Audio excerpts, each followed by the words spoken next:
World War I officially ended on November 11th, 1918. And for many Canadians who lost loved ones, the returning soldiers became further reminders that life would never be the same. With so many sons buried overseas, public memorials became important shrines of remembrance to many relatives of the fallen. Some families struggling to fill the void chose special tributes to those they lost. The Livingston Memorial on Bolidree Island in Cape Breton, Nova Scotia, is an important reminder of one family's grief. This impressive marker was erected here by the Livingston family of south side of Bolidree after the First World War. It honors 3 brothers all killed in the Great War, each of them at a famous battle site, Dieppe, Courcelette, and Cambrai. The first of the brothers was Private Hugh Livingston, who had enlisted at Winnipeg in the 43rd Infantry Battalion. Hugh was a lumberman at the time of his enlistment. He also was a soldier who had been diagnosed with something that the Army brass and medical staff called neurasthenia. Now, neurasthenia was a code word for something that the ordinary soldier knew far better as shell shock. He was treated for his shell shock and was returned to the trenches, suffered his gunshot wounds earlier in August of 1916, died as a consequence of those wounds, and is buried at the very large military hospital cemetery, Livingston, which is just west of Dieppe.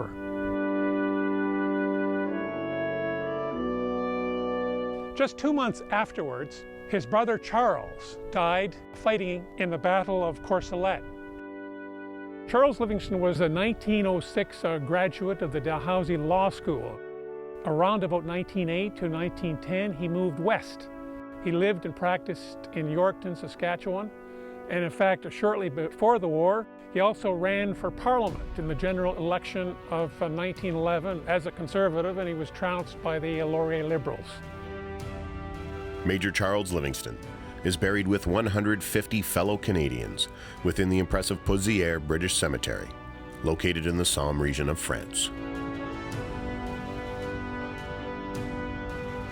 The final words of a dying soldier are precious to the family left behind, and Charles was able to speak to a friend before he passed on. His dying words were recorded by a fellow officer named Bradbrook. He said, "Well, I'm done. I've done my best for the company. Please tell Father."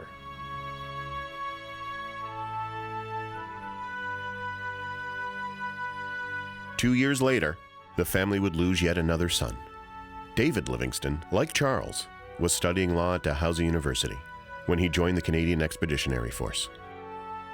David had enlisted in the 185th Battalion, the Cape Breton Highlanders. But by the last 100 days of the war, he was serving in the motor machine gun battalion. Just about a month before the armistice and the fighting for the city of Cambrai, his motor machine gun unit was spotted by the Germans, and he was killed, along with a small number of others by German shell fire. Lieutenant David Livingston is buried within Heine-Court British Cemetery, along with over 250 fellow Canadians. In such a serene location, one can imagine the grief that each family went through upon hearing about the death of their loved one. But for the family of David Livingston, the news was especially hard. The family legend is that David was the favorite of his father. The father died November the 6th of 1918, less than a month after David was killed in action near Cambrai. Having lost 2 sons in 1916, and to lose a 3rd son late in the war in 1918 was just too much for the father to bear. Family sources say that he died of a broken heart only days after receiving the word that David was lost. The sad result of World War I is the loss of young Canadians and their unrealized potential.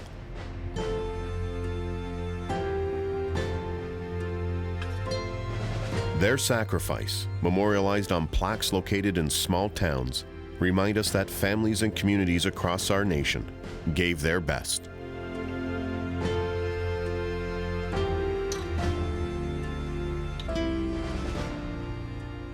World War I proved that technology had forever changed the nature of warfare. Advanced weaponry enabled armies to kill men in unprecedented numbers.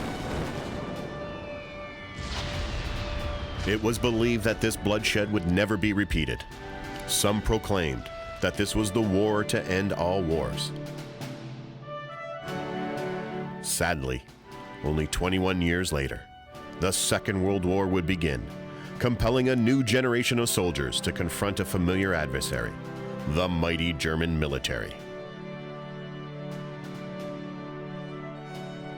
By December 1939, the first Canadian soldiers had arrived in the United Kingdom. Their first test would be a raid on the French coast at Dieppe, planned for August 19, 1942. The raid, which included 5,000 Canadian soldiers, lost the element of surprise when by chance, a German coastal convoy crossed paths with some of the very first landing crafts. When the battle ended, 907 Canadian soldiers had lost their lives. In the aftermath, Allied generals learned valuable lessons that would be used in future battle plans. Over 6 decades later, remnants of the German occupation and the Canadian raid on Dieppe remain visible.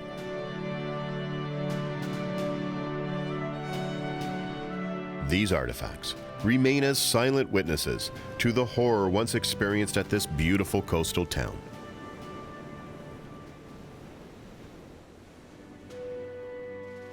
Dieppe Canadian War Cemetery is where many of the soldiers killed during the battle are buried.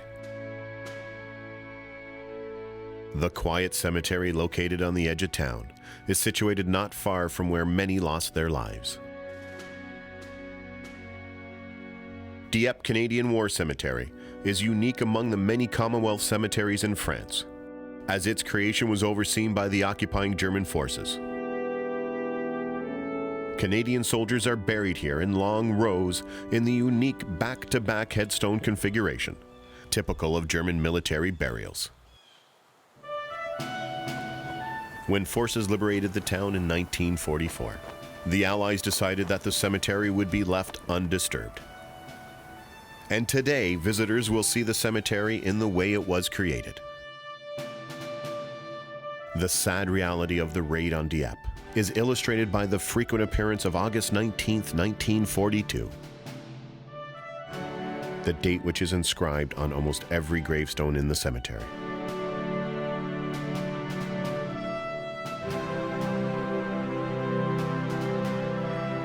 The lessons learned from this invasion of France would be incorporated into the planning of yet another beach invasion that would see Canada once again called on to man the landing crafts, this time as part of the largest amphibious invasion in history.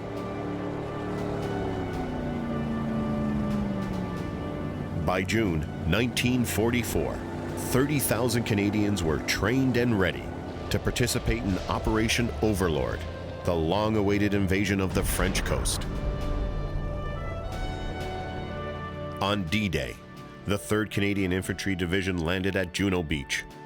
The plan called for the Canadians to establish a beachhead, capture 3 small seaside towns, and advance 10 miles inland. The assault was a formidable task for the Canadians, as the Germans had built an extensive system of coastal defenses, known as the Atlantic Wall.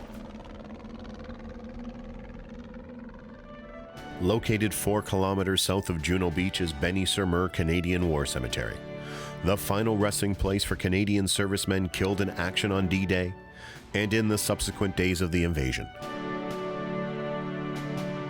These were the soldiers of the Canadian 3rd Division and the 2nd Armored Brigade.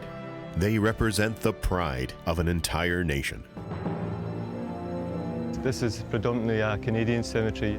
There's 2,444 Canadians buried here in Benny, and there's 4 British soldiers and 1 French civilian. Many of the Canadian soldiers killed at Juno Beach on June 6th were buried at Benny-sur-Mer, including sapper Arthur Thomas Jackson, who enlisted in Bridgewater, Nova Scotia in July of 1941. Tragically, he became one of the 340 Canadians killed on the beaches of Normandy during the first day of the invasion.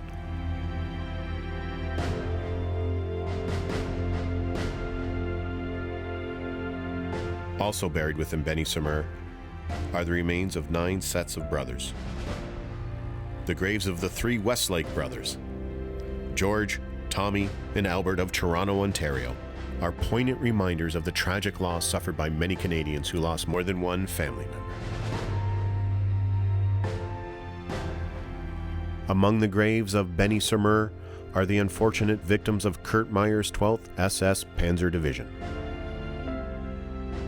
These members of the North Novies were taken prisoner and executed one by one at the Abbey Dardenne on the 7th of June, 1944. Canadian Studies teacher Gary Renouf has organized class trips to Benny-sur-Mer on several occasions, and he understands the importance of the lessons his students can learn. I hope that these profiles and these trips and the projects and whatnot give them a sense of connection with history, so that they can understand that, yeah, events that happened 50 years ago or 100 years ago still have meaning today for them as individuals and as Canadians. One of my students who signed up in 2007 was Rebecca Bigelow. She wanted to profile her great uncle, Fred Vincent Bigelow. The local newspaper normally comes in and does a follow-up story with us when we come back from Europe. The reporter emailed me and she said, I got this email. She said, I'm not really sure how I should proceed with this. The email was from a gentleman in England, a fellow by the name of Ian Vincent Marriott. And as the story goes, apparently he was Fred's son. So I guess in the process of kind of researching his father, he stumbled upon the newspaper article that would have been in the Toronto Daily News. And so Rebecca got to meet the second cousin that she never knew she had.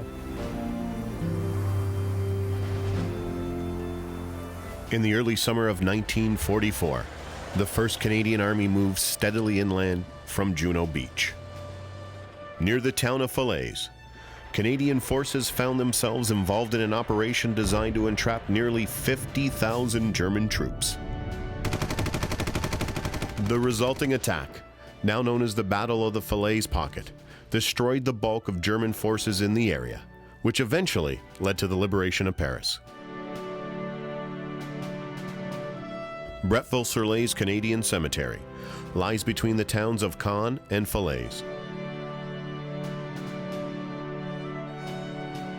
The sizable painted maple leaf illustrates the importance of the cemetery to Canada. The soldiers buried here represent almost every unit of the Canadian 2nd Corps. An emotional aspect of any visit to a Commonwealth cemetery is reading the personal inscriptions on gravestones. The grief-filled sentiments serve as lasting reminders of the pain endured by family members back home.